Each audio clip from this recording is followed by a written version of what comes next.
গ্রামের নাম বেতালপুর। এখানে একটা অদ্ভুত নিয়ম আছে। রাত্রেবেলা যদি কেউ দরজা নক করে বলে খুলে দে, তাহলে দরজা খুলবে না, কারণ সেটা মানুষ নয়। সুদীপ এসব কুসংস্কার মানত না। সেই রাতে তার বাবা ছিল শহরে, বাড়িতে শুধু সে আর তার ঠাকুমা। সময় রাত 2:28। হঠাৎ দরজা ঠকঠকের শব্দ। সুদীপ জিজ্ঞাসা করলো, কে? বাইরে থেকে খুব শান্ত গলায়, খুলে দে। সুদীপ আবার জিজ্ঞাসা করলো, কে বলছো? তারপর আবার একই স্বরে, খুলে দে। গলাটা চেনা না, পুরুষ না, মহিলা না, কেমন একটা অদ্ভুত গলা। ঠাকুমা পাশের ঘর থেকে ফিস ফিস করে বললেন, দরজা খুলবে না, ও নিজের নাম বলছে না কেন? সুদীপ বিরক্ত হয়ে বলল, হয়তো কেউ মজা করছে ঠাম্মা। আবার নক, এবার একটু জোরে জোরে। বাইরে থেকে বলল, আমি দাঁড়িয়ে আছি, ঠান্ডা লাগছে।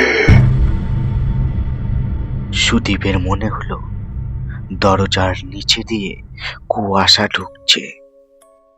ঠাকুমা উঠে এসে কাঁপা গলায় বললেন, যে নিজের নাম বলে না, সে নিজের ছায়াও ফেলে না। সুদীপ নিচে তাকালো।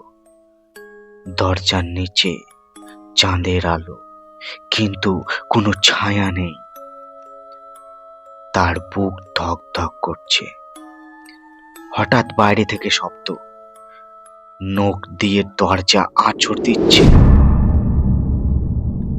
তারপর ফিস ফিস করে বলল, খুলে দে, তুই তো জানিস আমি কে। এই কথাটা শুনে শরীর জমে গেল, কারণ সুদীপ সত্যিই মনে করার চেষ্টা করছিল কাকে যেন আশা করেছিল সে। মনে হচ্ছিল কেউ আসার কথা ছিল, কিন্তু কে?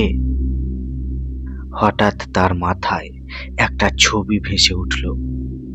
গত বছর এই রাতেই তার এক বন্ধু নদীতে ডুবে মারা গিয়েছিল। বাইরে থেকে আওয়াজ এলো, আমি এসেছি তোর জন্য। ঠাকুমা হঠাৎ একটা আয়না এনে দরজার সামনে ধরলেন, বললেন, দেখ আয়নায় কিছু দেখা যায় কিনা। সুদীপ আয়নায় তাকালো। দরজা দেখা যাচ্ছে। দরজার সামনে শুধু একটা লম্বা অবয়ব দেখা যাচ্ছে। সাদা ভেজা কাপড়, মুখ দেখা যাচ্ছে না, কিন্তু সবচেয়ে ভয়ঙ্কর, তার পা মাটিতে নেই, সে হাওয়ায় ভাসছে। বাইরে থেকে সে হেসে উঠল, তুই তো আমাকে ডেকেছিলি। সুদীপ চমকে উঠল। সে কি সত্যিই ডেকেছিল? মনে পড়ল বন্ধুর মৃত্যুর পর সে একা বসেছিল আর ভাবছিল, একবার ফিরে আয় বন্ধু। ঠাকুমা কাঁদো গলায় বললেন, যে ফিরে আসে সে আর আগের মতো থাকে না। হঠাৎ দরজার কপাট নিজে নিজেই একটু ফাঁক হলো। বরফের মতো ঠান্ডা হাওয়া ঢুকল। অবয়বটা দরজা ফাঁক দিয়ে ভিতরে ঢোকার চেষ্টা করছিল। সুদীপ সাহস করে চিৎকার করলো, তোর নাম কি বল? বাইরে নীরবতা। তারপর খুব নিচু স্বরে বলল, আমি রনি। ঠাকুমা কানে হাত দিলেন, চিৎকার করে বললেন, ওর নাম শুনিস না, কিন্তু ততক্ষণে দেরি হয়ে গেছে। সুদীপ নামটা শুনেছে। হঠাৎ সব চুপচাপ হয়ে গেল। বাইরে কেউ নেই। ভোর হয়ে গেল, সব শান্ত। কিন্তু সকালে গ্রামবাসীরা বলল রাতে নাকি তারা সুদীপকে দেখেছে। বাড়ির বাইরে দাঁড়িয়ে দরজায় নক করছে আর বলছে, খুলে দে। ভিতর থেকে তার ঠাম্মার মৃতদেহ পাওয়া গেল। দরজা ভিতর থেকে বন্ধ।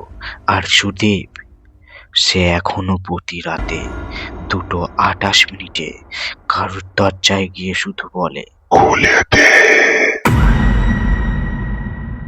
নমস্কার আমার প্রিয় শ্রোতা বন্ধুরা, ব্ল্যাক নাইট ইউটিউব চ্যানেলের এই গল্পগুলো যদি আপনাদের ভালো লাগে তাহলে প্লিজ চ্যানেলটি সাবস্ক্রাইব করে ভিডিওটিতে একটি লাইক করে দিন। দেখা হচ্ছে আবার পরবর্তী গল্পে। ভালো থাকবেন।